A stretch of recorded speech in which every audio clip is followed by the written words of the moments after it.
you think it means. And it's the digital abominations are very helpful for things like that. All right, so who is able to stand before envy? Really, it's pretty tough. If the person who is envying or coveting, I'm going to kind of use them together here,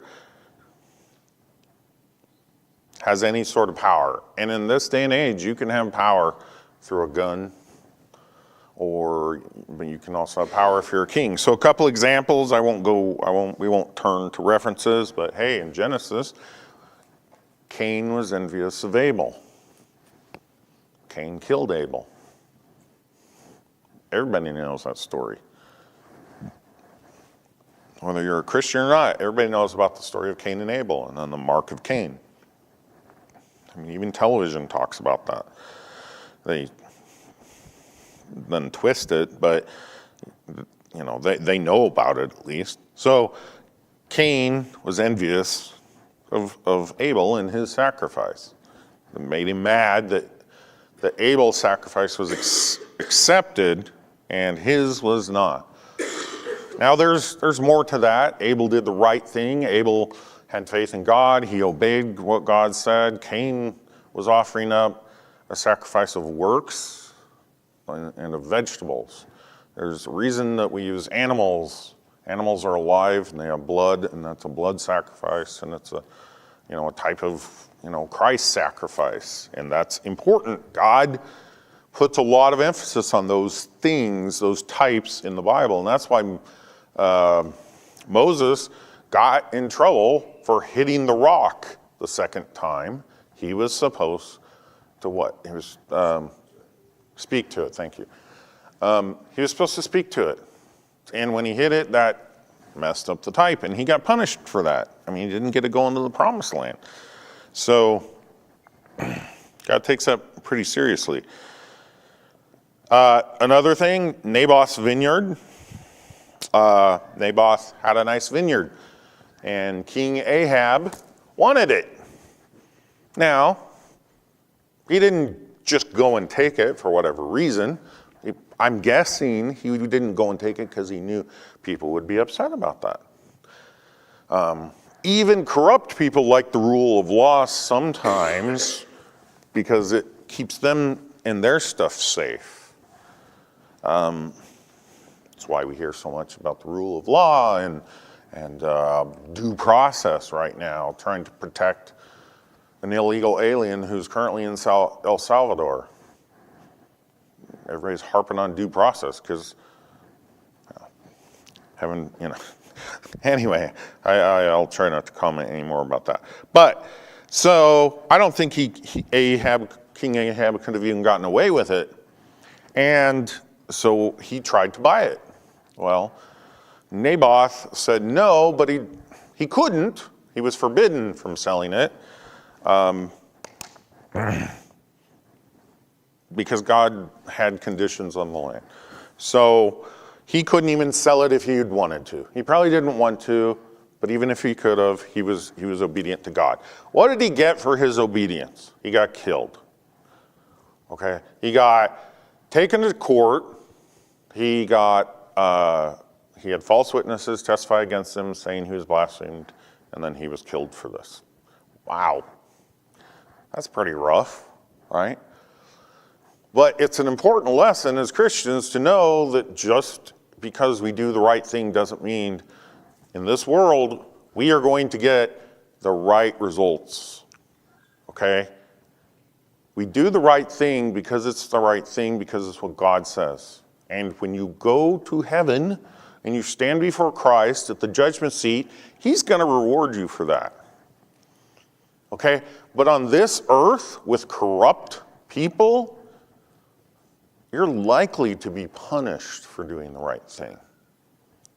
It's important to know this. Doing the right thing, you do the right thing because it's the right thing, not because you're going to be treated properly. That being said, it does hurt when you do the right thing and you get punished for it. So he got murdered. Yeah, that was definitely a form of envy. All right, we'll wrap up with verse 5. Open rebuke is better than secret love. Oh, actually, 5 and 6 go together. Faithful are the wounds of a friend, but the kisses of an enemy are deceitful. Open rebuke is better than secret love. Faithful are the wounds of a friend, but the kisses of an enemy are deceitful. If you have a good friend, and they are a godly friend, okay, then the things they say to you can be listened to. Now, if you're not sure about what they say, you should seek out other godly counsel. A pastor is always good. Lots of times people don't go to a pastor because they know what he's going to say. Well, that should give you a hint that maybe, maybe whatever you're thinking is wrong. My dad gave me some advice once, and it was hard advice. And I really respect my dad. He was a godly man. And I was like, this is tough. And I went and I talked to the pastor at the church that I went to. I wasn't living there right then, and I talked to the pastor, and he gave me a different perspective. And I'm glad I listened to the pastor and not my dad, because although my dad gave me seemingly good advice, he wasn't correct. So, a faithful friend who's godly, if he tells you something, so, usually he won't be a jerk about it. Oh, sometimes guys are jerks when they're giving constructive criticism. Faithful are the wounds of a friend, if it's true. And really, anytime somebody criticizes you, it doesn't hurt to say, is there any truth to this?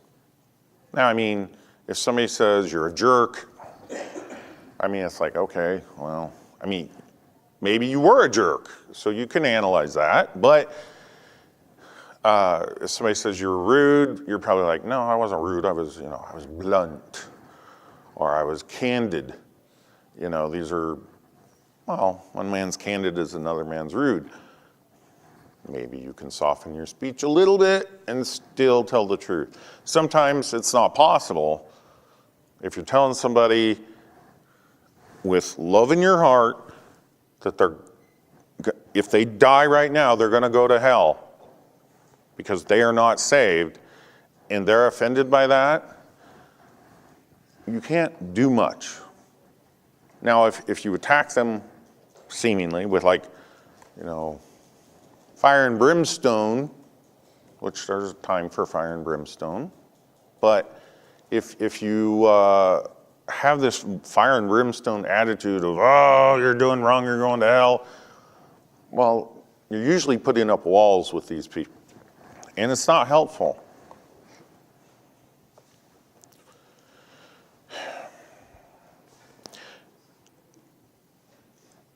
A friend cares to tell you the hard truth. All right, let's go to 2 Samuel 12.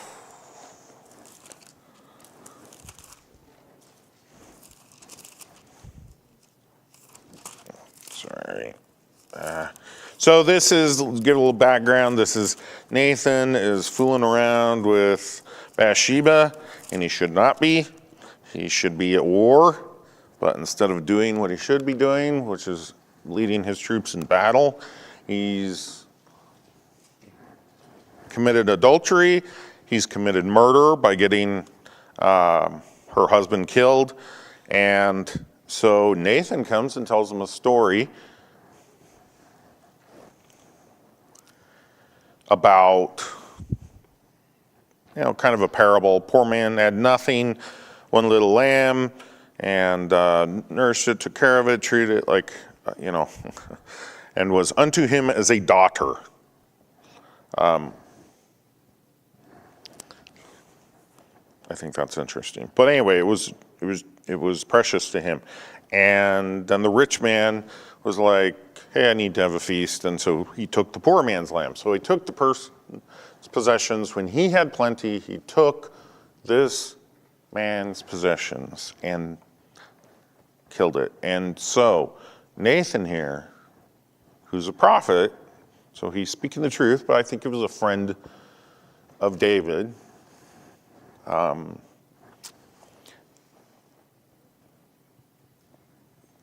Let's see. All right. So David says, verse 5, after he hears the story about the rich man taking the poor man's lamb, and David's anger was greatly kindled against the man, and he said to Nathan, as the Lord liveth, the man that hath done this thing shall surely die. Skip to verse 7, and Nathan said to David, thou art the man. Hear a pin drop at that point. And David realizes that he is guilty of this horrible thing and he deserves to die. Can you imagine? I mean, part of the things with sin is it has a kind of like an anesthetic effect. It kind of numbs you. Like alcohol can numb you. But sin can numb you. And then if you allow that to keep going on, you will eventually, your nerves will be deadened and your heart will be hardened and it won't bother you after a period of time, which is bad. Go to any doctor and ask them if it's good if you can't feel anything in your foot, and they'll be like, no. I mean, that's a bad thing. You probably have really bad diabetes. So we need to get this under control. But you might lose your foot. So thou art the man. That is Nathan being a friend to David. And then we know that David was very repentant. And so as we like to say in the church, Nathan was a great sinner. Not Nathan, David. Apologize. David was a great sinner. He was. So why does God say he was a man after his own heart? Well, one of the reasons I think is because David was always believed God and he trusted God. And I think the other reason is he was a great repenter. When he realized when he did something wrong, he didn't stand around and make excuses like Saul did. You know, he dropped to his knees and asked for forgiveness. I think that that's something that we can all apply to our lives. It's when God puts his finger on something, you know, if we know it to be true, we need to get repentance. If you're not, you know, sometimes we feel guilty about things and it's not necessarily super appropriate or it's not necessarily right, but examine it, let God search your heart and do some study, look up things in the Bible. Don't ignore it, because otherwise you'll end up with a dead heart, dead nerves, hardened heart. All right, I'll pray to dismiss. Dear Lord, thank you for this day. Thank you so much for what Christ has done for us, dying on the cross for us, and rising again after 3 days. We thank you for that. We can never thank you enough. We thank you for everybody who's here today, Lord. We just pray that the messages touch their hearts. You bless the song service, singing, the preaching, and you'd be with us and those who are unable to be here today due to sickness or